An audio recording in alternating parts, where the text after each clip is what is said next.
এই যে আজকে রবিবারের বাজার, আমার বড় মেয়ের জন্মদিনের মাস এটা চলছে। বড় মেয়েকে নিয়ে এসেছে বাড়ি থেকে, দিয়ে খাসির মাংস এনেছে 1 কেজির ওপর, ছোটো খাসি 1 কেজির ওপর আছে, একদম মেটে রয়েছে, ধোয়া হয়ে গেছে। এবার মশলাগুলো সব মাখাবো।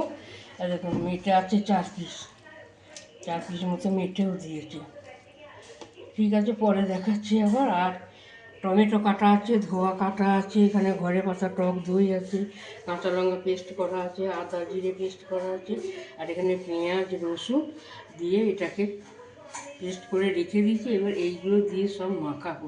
তার সঙ্গে নুন দেবো, এই যে নুন দিয়ে দিলাম, এই নুনটা দিয়ে মাখাবো। আর সর্ষের তেল দিচ্ছি, এইগুলো দিয়ে মাখিয়ে রাখবো। এখন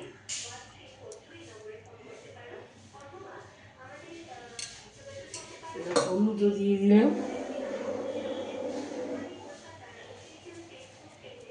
এইগুলো দিয়ে এবার মাখাবো। তারপরেতে রেসিপিটা যখন করবো চাপাবো সেটাও দেখাবো, হয়ে যাওয়ার পরও দেখাবো। আপনারা দেখতে থাকুন, আমার সঙ্গে থাকুন, পাশে থাকুন, আমাকে সাবস্ক্রাইব করতে থাকুন, লাইক করুন আর কমেন্ট করবেন। আমার রান্না ভালো লাগলে আমাকে লিখে। এই যে হিং দিলাম, হিং দিয়েছি। আর এবার এই যে কসুরি মেথি দিচ্ছি,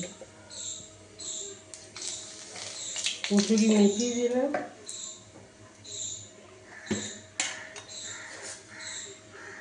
1 চামচ চিনি দিলাম,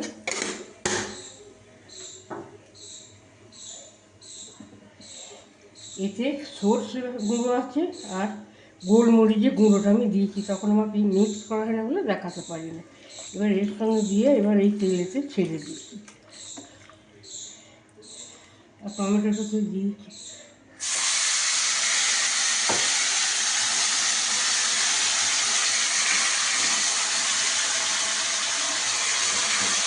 এবার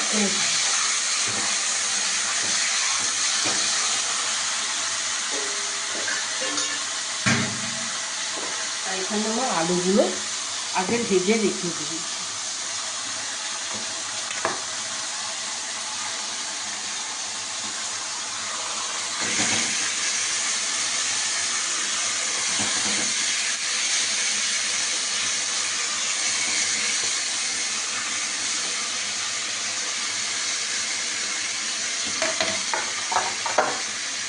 এই ফ্রাইটা পরে আবার আমি ঠিক করে নেবো, এখন দিচ্ছি না, এখন শুধু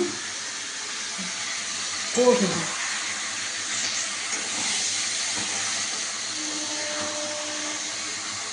যখন তেল ছাড়বে তখন আবার এই ফ্রাইটাকে দিয়ে দেবো।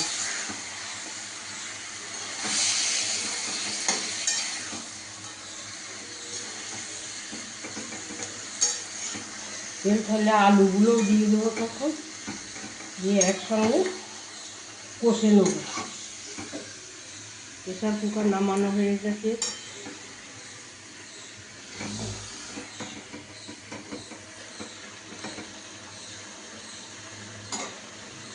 দিয়ে এবার ঢাকা দিয়ে দেবো, অফ করে ঢাকা দিয়ে দেবো।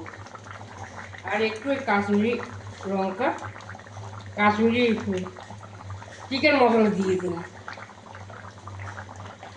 একটু চিকেন মশলাটা দিয়ে দেবো। 3টে মশলা নামাবার আগে দিয়ে দিই, খেতে দারুণ হয়েছে। একদিন তো নিয়ে গিয়ে খেয়েই বলছে যে দারুণ হয়েছে।